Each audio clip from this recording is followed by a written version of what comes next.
Welcome to the Level Up Artist Podcast. We're your hosts, Adriana Amay and Jackie Sanders. We're two art professionals sharing forward the advice and business lessons we have learned along our creative journeys. we talk to artists, leaders, and art professionals to demystify the creative process and discover new ways to succeed as a career-minded artist. If you find value in these conversations, please go ahead and subscribe. This will help other creatives like you find our podcast, and you'll be notified when we drop a new episode every Tuesday. On today's episode, we're delving into a topic that is really close to every artist or creative's heart, and that is finding those core unifiers that make your artwork uniquely yours. Obviously, when we all start, we're learning from others and borrowing here and there. That is absolutely a normal part of the process. But as we dive into more of a professional practice, then we start questioning what some of these unifiers are. And if we are not questioning, well, that's what we're going to talk about today. So whether it's visual elements, conceptual threads, crafting some sort of marketing narrative, or venturing into new mediums, these are some of the aspects that tie your diverse, artistic creations into a harmonious whole, like what brings them all together. So the first one we want to discuss, and the first distinction actually that I want to do before we dive into the others, is to make and kind of navigate what the difference and the nuances are between having a recognizable style and core unifier. So as we dive into these, a lot of them may sound like they're very similar, but there's a few key differences with them, and both of them are crucial. The first one is when you think of a recognizable style, I'd like you to think about like that immediate visual impact that can set you apart from others, right? Like late stage Vincent van Gogh, for example, you may have only seen a few pieces of his, but then you kind of recognize, oh, that's very likely a Van Gogh. We're no experts, but then you'll kind of have an idea.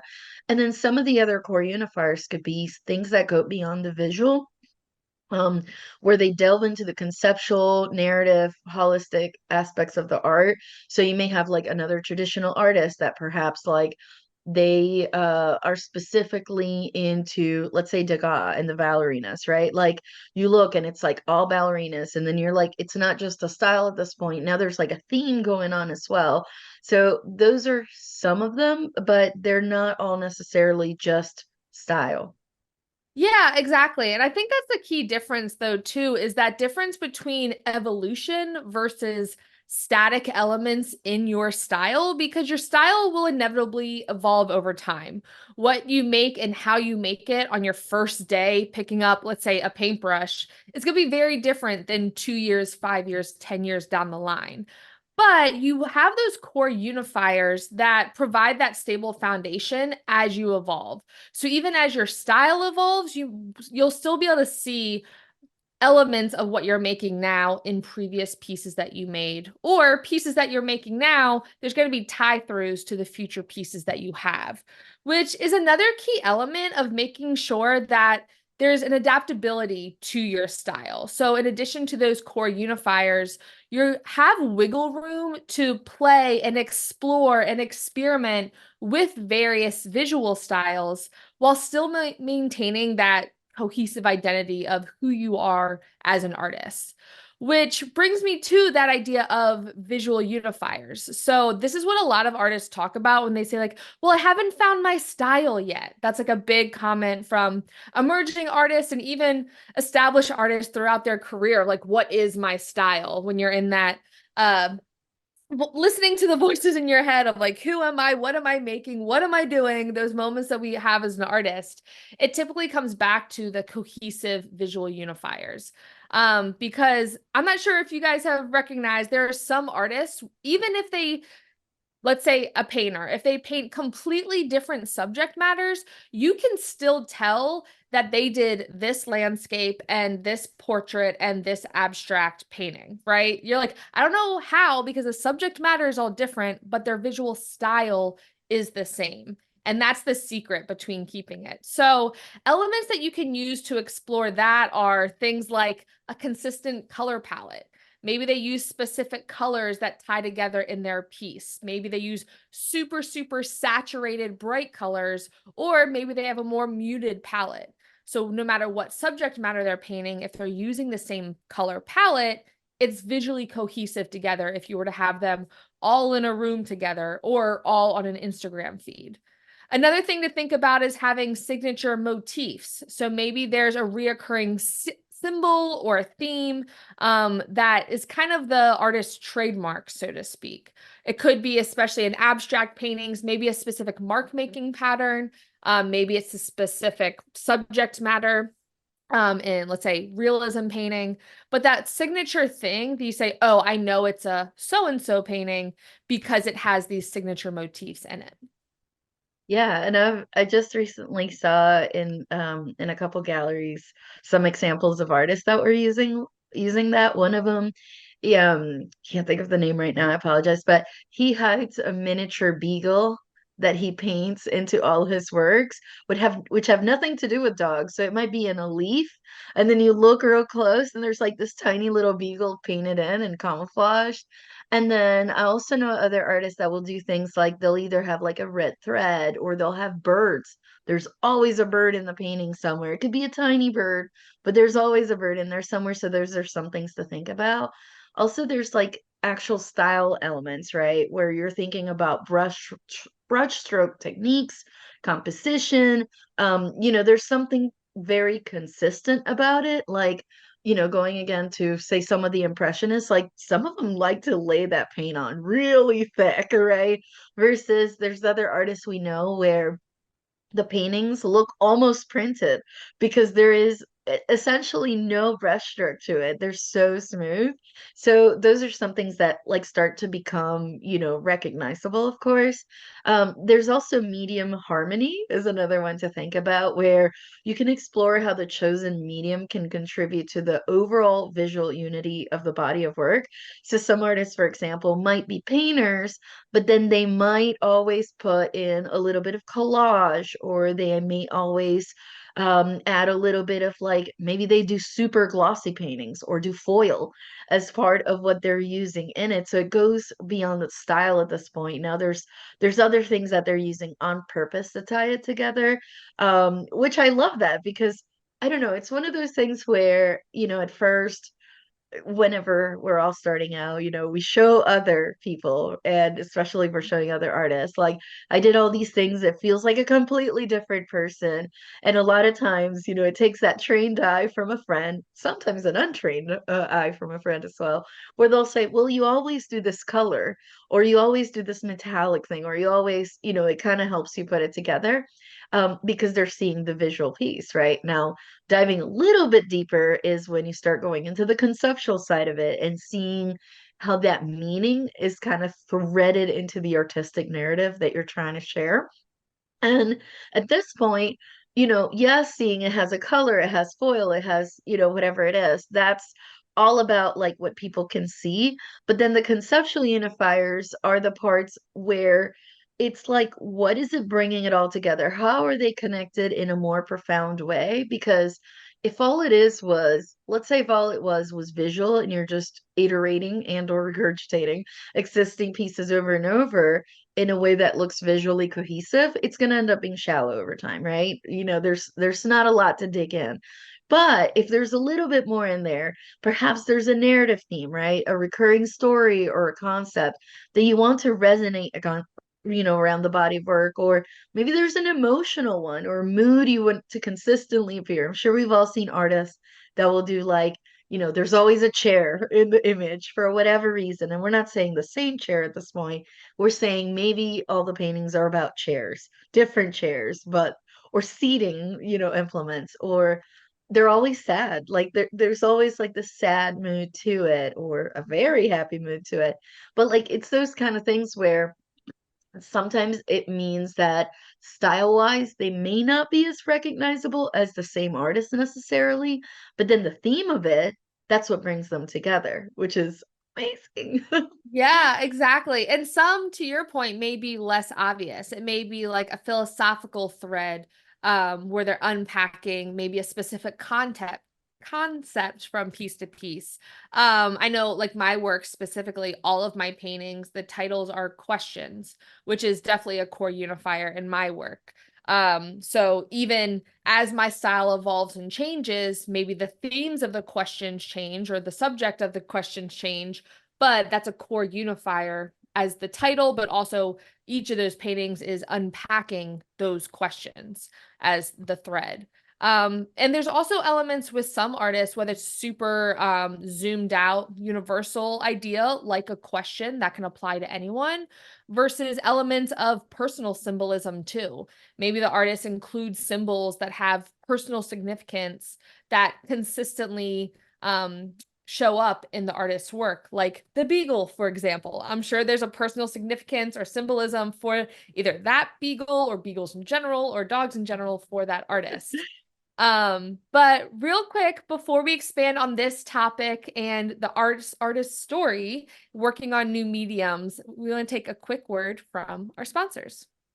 This episode is brought to you by our Level Up Artist courses. We understand that life as a modern artist can be both exciting and overwhelming. Plus, there's a lot of information out there. So, what do visual artists actually need? We've spent countless hours of trial and error, weeding through tons of information to find the gold, so you don't have to waste your time going down those endless rabbit holes. In addition to weekly calls, we have created video course modules to cover everything from artist documents to exhibition prep, social media to technology, sales strategies, artist mindset, PDF resources, templates, and so much more. Ready to get started? Head on over to levelupartists.com to learn more, get immediate access, and level up your career today. Welcome back, everybody. So another core unifier that you may not think about right off the bat is also how you as an artist present yourself, how you present your brand, your work, because this is a piece of your creative journey that really helps collectors get to know you and your work on a deeper level and can craft that narrative from one piece of artwork to the next. So sharing things like your artist journey, sharing where you started as an artist, what influenced your work, and those milestones that you've had along the way that shape the work that you make today allows the viewer to see that cohesive path that you took now as you're explaining it in your marketing narrative, in your newsletter, in your social media, for example. Another thing to think about is also sharing your mission as an artist. So sharing with your collectors and future collectors what you feel like your purpose as an artist is. What message do you want your viewers to see or take away with them when they look at your work? Because this further influences that connection between your collectors and future collectors with the work that you make, but also you and your journey to see those tie-throughs from one piece to another. Yeah, absolutely.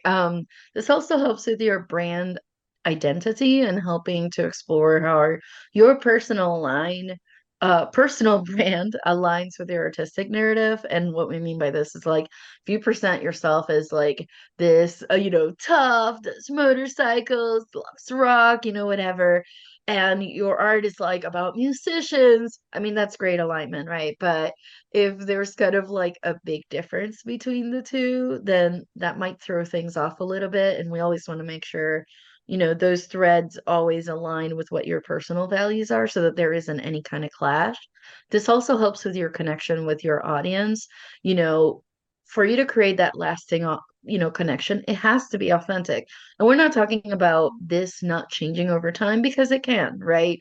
Like our tastes change, as we get older and through our experiences and everything else, but if you're sharing this through your marketing message, through your artistic narrative as you go, then it's no surprise to anybody, right? Like you are basically sharing that evolution as you go along, like Jackie mentioned earlier, instead of like a 180 that they go, wait, what happened? You used to paint everything cute, surrealistic, and then now you're doing like, I don't know, horror stuff, like what? But you still look one way anyway. So we're not saying you can't shift, maybe make it a little more gradual. But you definitely can if you especially even want to have that authentic relationship with your audience, those folks that are supporting you and want to be there for you for the long term. Which brings us to iterating your artistic style and expanding your horizons. So just like I said, you don't want to necessarily do that 180 suddenly without sharing anything about it and just like, surprise, I now quit doing watercolor landscapes and now all I do are, I don't know, ceramic cups. I don't know, making that up for a second, right? Unless there's something that ties them through from one or the other. So maybe there's landscapes painted onto set ceramic cups that look kind of like the watercolors. If there's absolutely nothing that ties the two together, that's going to throw off your audience, like we just said, right? That would be a different audience, actually, that would be interested in cups versus ceramic watercolor versus watercolor landscapes, right? Sometimes it might be the same people, but a lot of times it's not. The ones that are Mhm. interested in functional versus the ones that are interested in maybe something they consider purely decorative, right? So here's where, us talking about like trying to have those core unifiers really, really comes in because as an artist, you do want to push your boundaries, and sometimes exploring new mediums is the best way to do it. But there's ways to iterate your style while staying true to that core identity of yours, right?